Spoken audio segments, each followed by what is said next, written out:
Sometimes the depression kicks in so bad that you really fall into a black hole because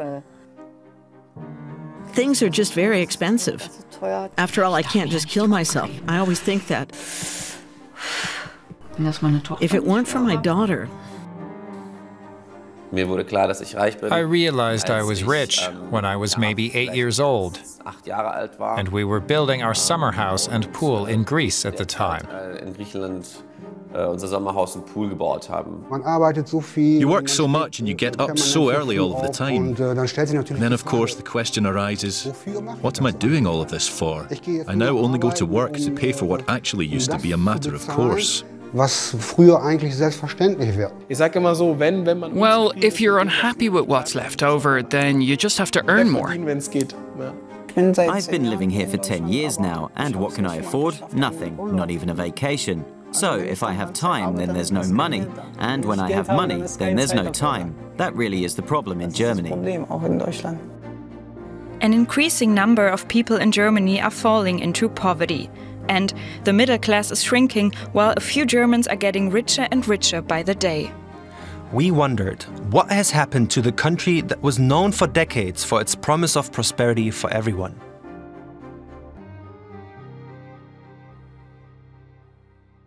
Since 1993, the richest 50% of Germans have doubled their wealth. Whereas the wealth of households in the bottom 50% has largely remained the same. We tried to find answers and met people in all kinds of different income brackets, like the rich ass who inherited their wealth. And others who worked their way up to get rich. Or people affected by poverty who are about to lose hope in any kind of improvement. And those in between who used to be fine but are now struggling to get by. We tried to find their stories in a rich country with poor people. At home with Elke, the 51-year-old lives in a 2-room apartment in Berlin, together with her 10-year-old daughter. Elke has never been rich, but they used to be enough to get by. However, sleeping on the couch and sharing clothes and food with her daughter is not what she had hoped for. I tend to cook for her. And then there's really only a mini portion left over for me. So I see what she can manage, and then scrape together the leftovers for myself. That might sound strange, but it's also a way to save. Elke's daughter has just come home from school. She wants to become a vet. You can help animals and you earn a lot of money. Elke used to work as a hairdresser and had other low-wage jobs. She had to give up her dream of becoming a preschool teacher after falling ill. Since then, she hasn't been able to find a job in over 3.5 years. I feel worthless to society because I can't contribute anything. Because it's always been hammered into me that you're only something if you go to work. If you earn money and don't just sit at home.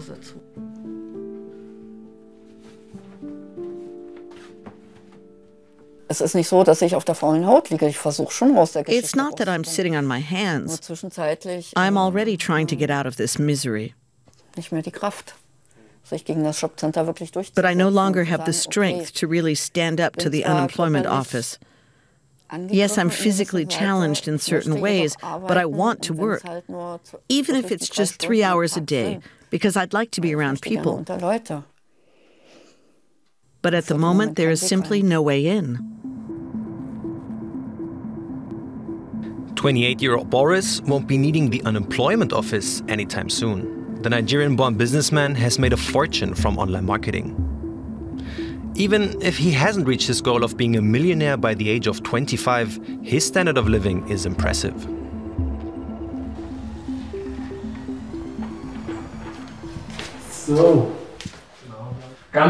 So it's really, really important to have a lot of daylight. Looking outside at this view balances out the stress you sometimes feel. My favorite item, let me have a think about it. And this car key, it's for a special car, isn't it? Yes, this is one of my dream cars. This is the i8 Roadster. And how much was it? If you buy it new, which I don't recommend to anyone, it's around 170,000 euros. He also talks about money online, especially about making it. At times, Boris says he earns between 40 and 50,000 euros a month, enough to fulfill most dreams. And what does that mean to you? Yes, that you can do anything if you set it as a goal. That's the main thing. That's the case with everything. With the watch, with the view, with the bag, with the car. These are things that were just a thought in the beginning. So you worked, and then this thought became a reality.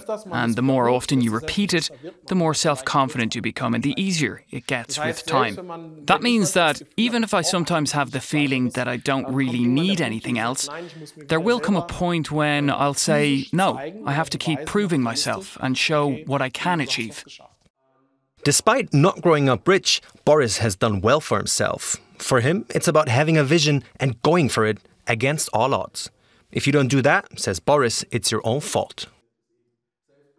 When you're very unhappy, then you first start to look at what other possibilities there are to get rid of the pain. But especially in Germany, most people are still doing well enough.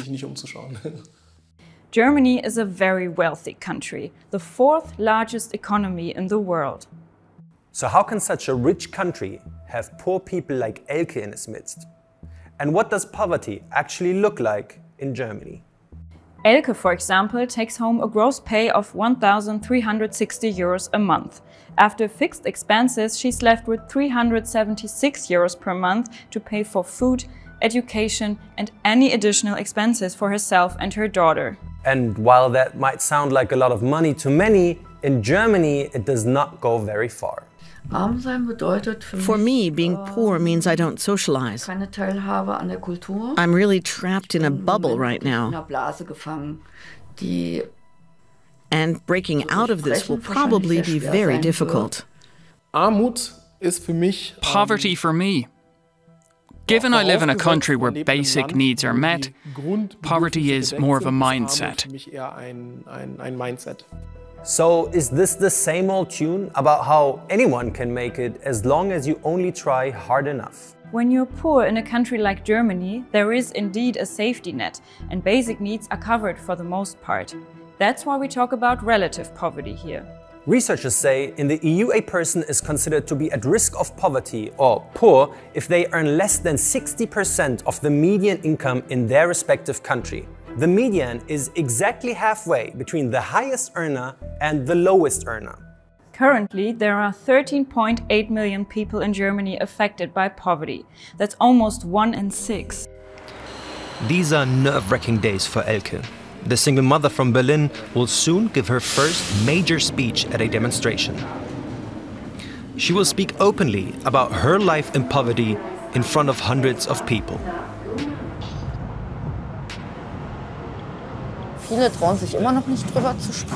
Many still don't dare to talk about it.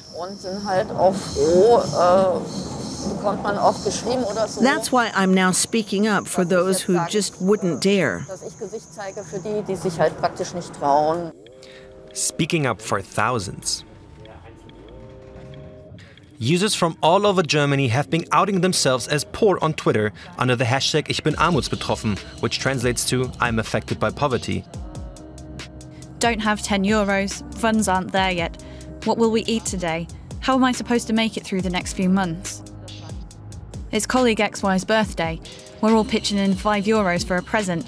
You in? And just like that, my stomach's in knots. It hurts me to see how spontaneously non-poor people can meet their needs. At first, Elke found it hard to tell others about her life in poverty. Now, she wants to take the first step. Yes, why hide? What good does that do? Ever since I started posting under the hashtag, I'm not ashamed to say the reason I'm poor is this or that. And if you don't understand, then maybe you were never really my friends. Poverty is also a gender issue. In heterosexual relationships, it's mostly women who stay at home to raise the children or care for relatives while men go to work. After a divorce, women often find themselves without financial stability or job prospects. I always think, I can't just kill myself. But if it weren't for my daughter... Sometimes depression kicks in and you fall into a black hole because, okay, that's expensive, that's expensive, that's expensive. Elke and Boris represent two opposite ends of society, and the gap is still widening. They're rich and poor in Germany, but what is in between? In Germany, the majority of the population has traditionally belonged to the so-called middle class, people who earned good money with decent work. They were seen as the glue that held society together. But times have changed, and old certainties have started to crumble. The kind of the middle class has not been able to reap much of the rise and growth in wealth that has happened in Germany for many decades, since the late 90s until just before the pandemic. Solid, well-paid jobs, a little house of their own. The Valdivieso family always did quite well, but now they're struggling to make ends meet.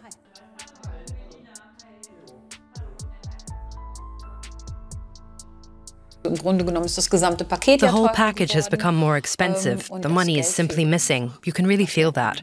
And then you ask yourself, what are we going to do next? Pedro Valdivieso works as a coach builder, and this summer Manuela started her own business as a travel agent. Jointly, they earn about 3,500 euros after tax. Up until now, this was enough for a four-person household to meet expenses. But then came the big shock. Their gas bill almost tripled due to the current energy crisis. It really hurts. And you have to think about how you can manage this in the long term. And it's not just we who are asking ourselves this question, but many others as well. Because it's not just the gas, there's also the electricity, water and fuel costs. There are several different factors that come together, and that becomes a mountain to pay afterwards.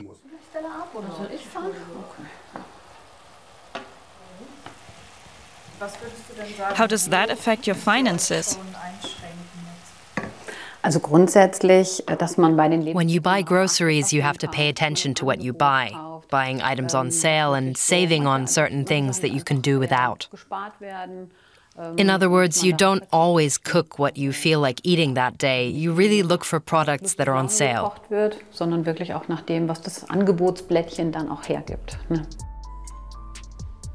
Pedro has just celebrated his 25th work anniversary at Volkswagen, the German car maker.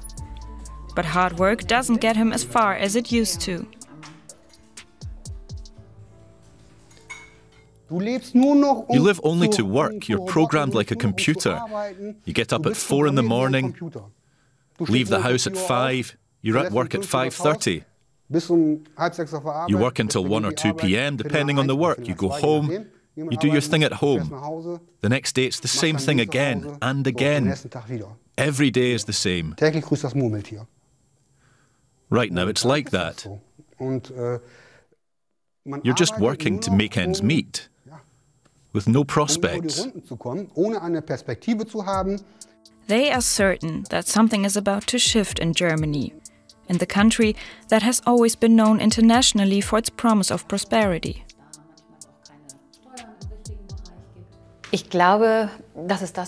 I believe that the promise of prosperity hardly exists. People who work hard can hardly afford the basics.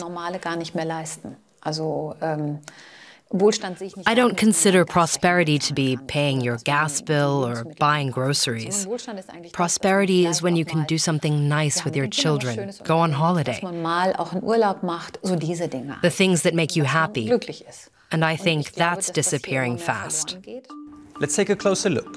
middle class. Until now that meant family vacations, maybe owning a house or having enough savings to buy a car or even a second one, or buy brand name clothing for the whole family. But this middle class has been shrinking dramatically since the 1990s. The lower end is slipping into poverty, while only a few at the top are getting richer. Is this something specific to Germany? So I think it's really the hollowing out of this middle that has been characteristic and somewhat unusual for a rich country like Germany. I mean, in the US, we also have had it, but some other countries in Europe have not experienced to that extent such a hollowing out of the middle and such a concentration in the top as in Germany. The fact that the middle class is shrinking in some richer countries is also related to globalization. Industrial jobs are being moved to countries with cheaper wages.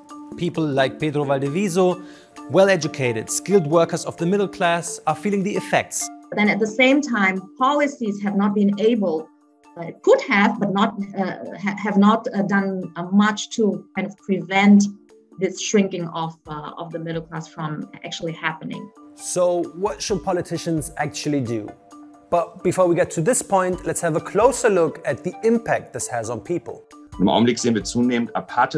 We are seeing an increase in so-called apathetic structures, structural pessimism and resignation in the working class, which means people have increasingly less power to somehow pull themselves out of their misery.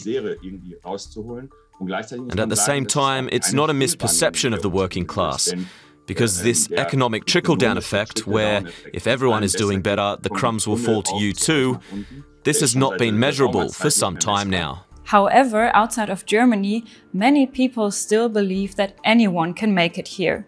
People like Danya and his family, for example.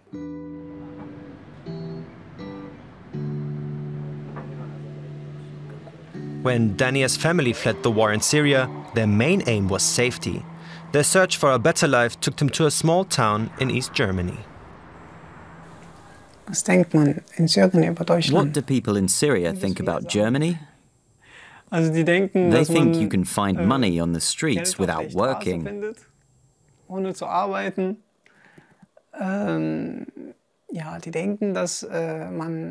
They think you can do anything you want here in Germany. That's not true at all.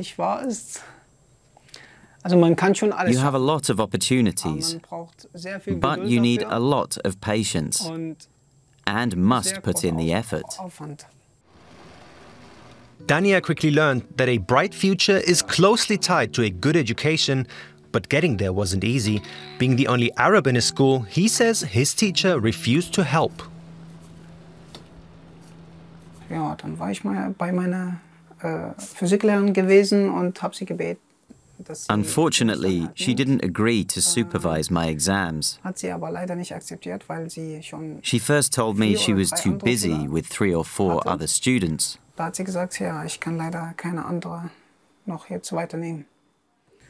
2 days later, I learned from a classmate that he had registered with her and that she had taken him on.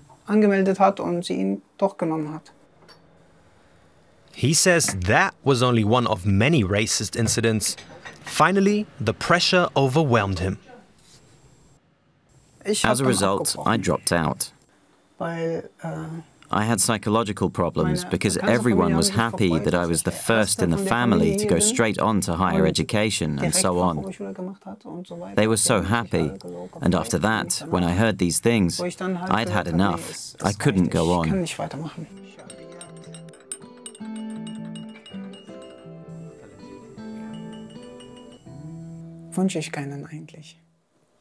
This feeling, I wouldn't wish this feeling on anyone.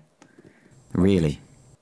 Especially in Germany, people like Danny and his family, those with an immigrant background, are disproportionately affected by poverty. In 2019, the risk of poverty is more than twice as high for people with a migration background compared to the rest of the population. The reason for this is that in Germany there's a strict correlation between education and qualifications and income and opportunities. This means those who are less educated also earn less. And many migrants in Germany often have a lower level of education, not least because of language barriers. All in all, this approach to integration didn't go well, and we have a homegrown problem in that we don't recognize qualifications. We have a large number of migrants who would actually have been seen as qualified.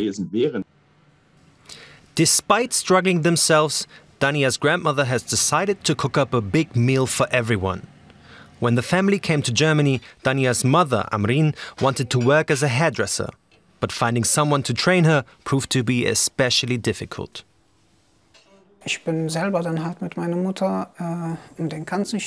I walked around Dresden with my mother and asked all of the hair salons.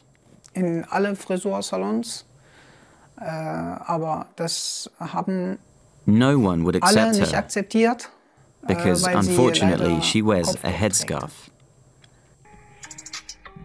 To kickstart her career, the family decided to invest most of their savings in her own salon in Dresden. But 2 months after opening, she had a brain hemorrhage. She was working in her salon.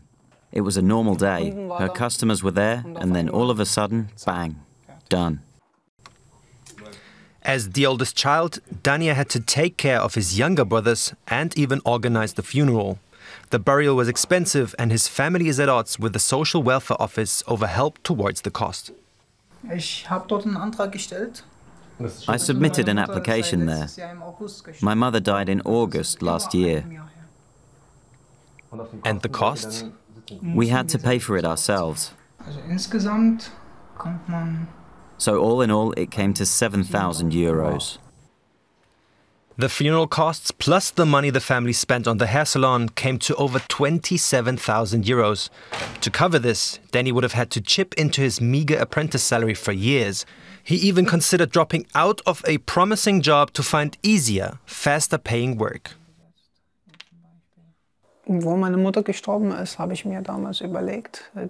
I really thought about quitting. But then I decided to pull through. That would have been my mother's wish.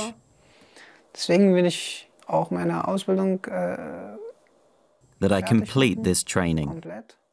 Wanting to belong, like Dani. Or afraid of social relegation, like the Valdivieso family.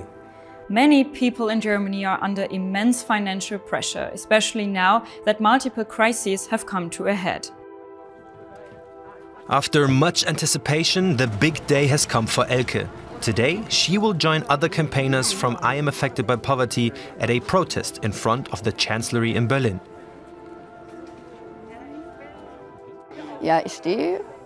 I am protesting on behalf of my daughter, so that life is not as complicated for her as it is at the moment for both of us. And I'm going on stage to be heard in the hope that unemployment benefits will be increased, so that poor people like me can afford rent and food, something that has become impossible with inflation. Hundreds have turned out at the protest: pensioners, the unemployed, and even middle-class people. Like Elke, they are standing up for a fairer society, for more inclusion, and for a future that's worth fighting for, both for them and their children.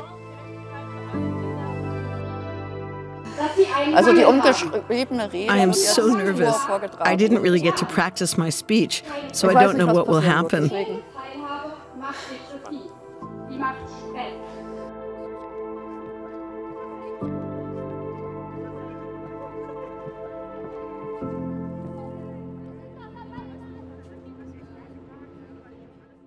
Make the rich pay more too. That's what we heard over and over again at the demonstration. But what do they think of it? Well, at least some of them are for it. Raise taxes for the super rich, and I mean internationally as well as in Germany. The super rich have created a parallel tax system here and have extreme lobby influence.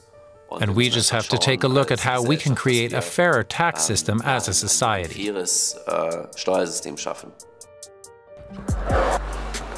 You don't immediately see his wealth.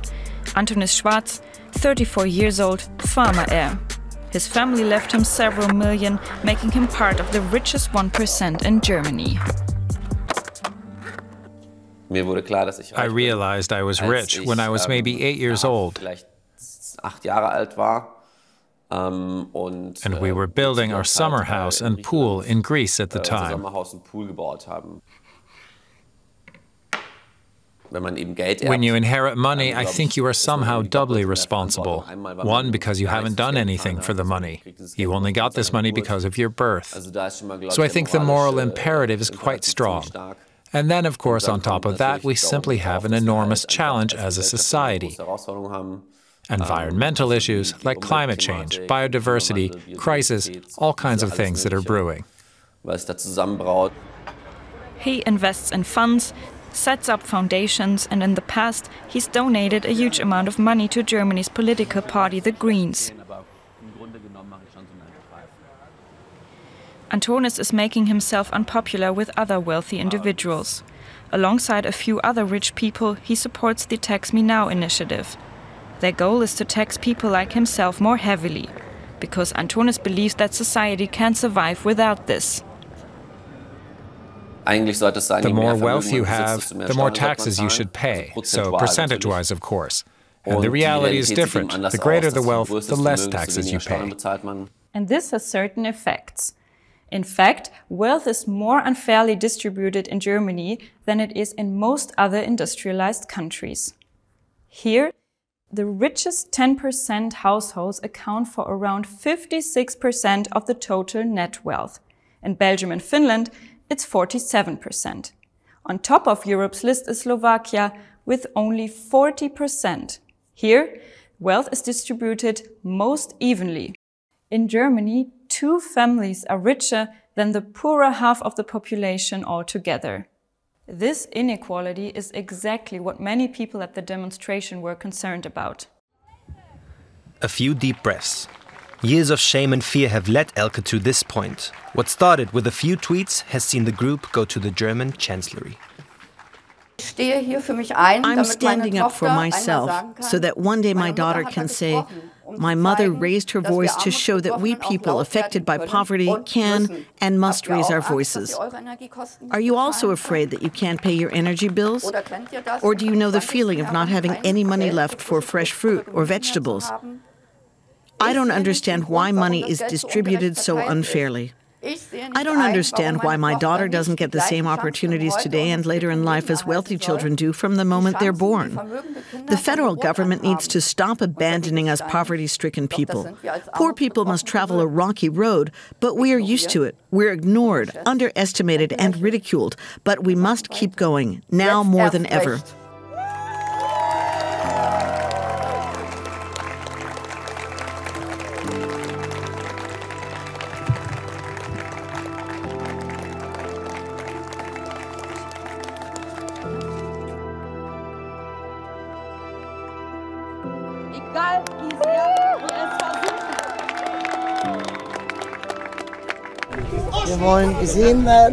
We want to be seen. We want politicians to act, and we want politicians to act quickly. So many of us were so afraid of it, and they dared to go on stage, and they dared to speak, and they spoke so well and told their story. That's just so great. Why is everything decided without us? It's our life, after all. It's our reality. And that reality doesn't get through to the top. To them, we're just a number. But that's not what we are. We're human. There are a few different reasons behind this increasing inequality. These are the 2 channels to build wealth. In industrialized country, either you own a home or you buy stocks throughout your life and you accumulate the financial wealth. And both channels are still very, not very exploited in Germany by regular households. Now, in contrast, rich households in Germany own vast amounts of real estate, business wealth, and have been very successful at accumulating that wealth, during this period. Another reason lies in the German tax system. Perhaps remember what Antonis Schwarz said about this. But let's break it down again. How much tax you pay depends on how you earn your money. If you go to work every day, as Pedro Valdivieso does, you're taxed heavily, up to 45%, plus social security contributions. If, on the other hand, you let your capital work for you, taxes are lower and you can save much more quickly. But Not only does this seem unfair to more and more people, according to Mai Chidao, in the long run, this could even harm Germany. The problem with that is that going forward, there will be more demands on the tax system. Population is aging, there are less workers around, so you cannot only rely on labor taxation. And it's going to become less and less sustainable. Ideally, the government should tax more wealth and use that revenue to maybe provide certain relief in labor taxation to certain segments of the population. People like Boris, who have earned their wealth on their own, don't necessarily agree. Paying taxes is nothing but leaving a part of your money to someone else in the hope that this person will make good decisions with it. And if I trust myself more than these other people, then I would rather keep the money myself. This is exactly why I'd rather not pay taxes, of course, if I had a choice. Tonight, he has a meeting with his business partner and friend Iraqi. They have arranged to meet in a high-end restaurant to talk business, as they say. My work is my first priority, and that sounds strange. Even over family, that means. Maybe I'll see you less, maybe I'll talk to you less, maybe I'm somewhere else in my head, but it's just for a certain period of time. And then the second point is to do the work.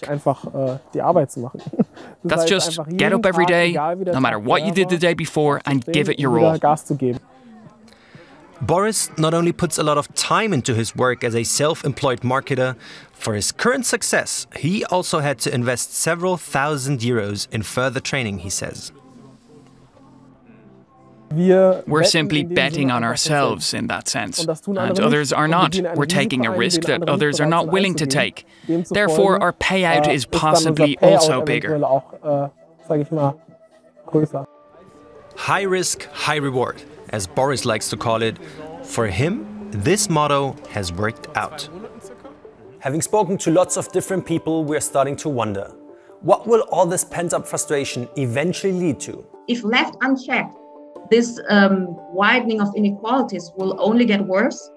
And this is not good for the cohesion of society or political stability. With almost 1 in 5 Germans affected, the question remains why politicians haven't started to focus more on the issue. And this is something especially young people begin to worry about. The Valdivieso family's eldest daughter, Emily, is especially concerned about the future for young people in Germany. It worries me on a political level, because you simply ask yourself, where is it all going? Where is it all going financially? I mean, now we as individuals can't really change this. It's in the hands of the politicians, and you can only sit and hope that somehow prices do not rise even more. And as a young person, I can build my life the way I'd like to. I would like to have a house someday, whether it's built or bought. But of course, the money has to be there, and you just hope that it will be possible later on, because right now building a house, well, we are very far away from that. That is extremely expensive. The children openly discuss their concerns with their parents, and the other way around. Everyone agrees that politics have been dormant here for too long. Going to work has to remain lucrative. It has to be worth it.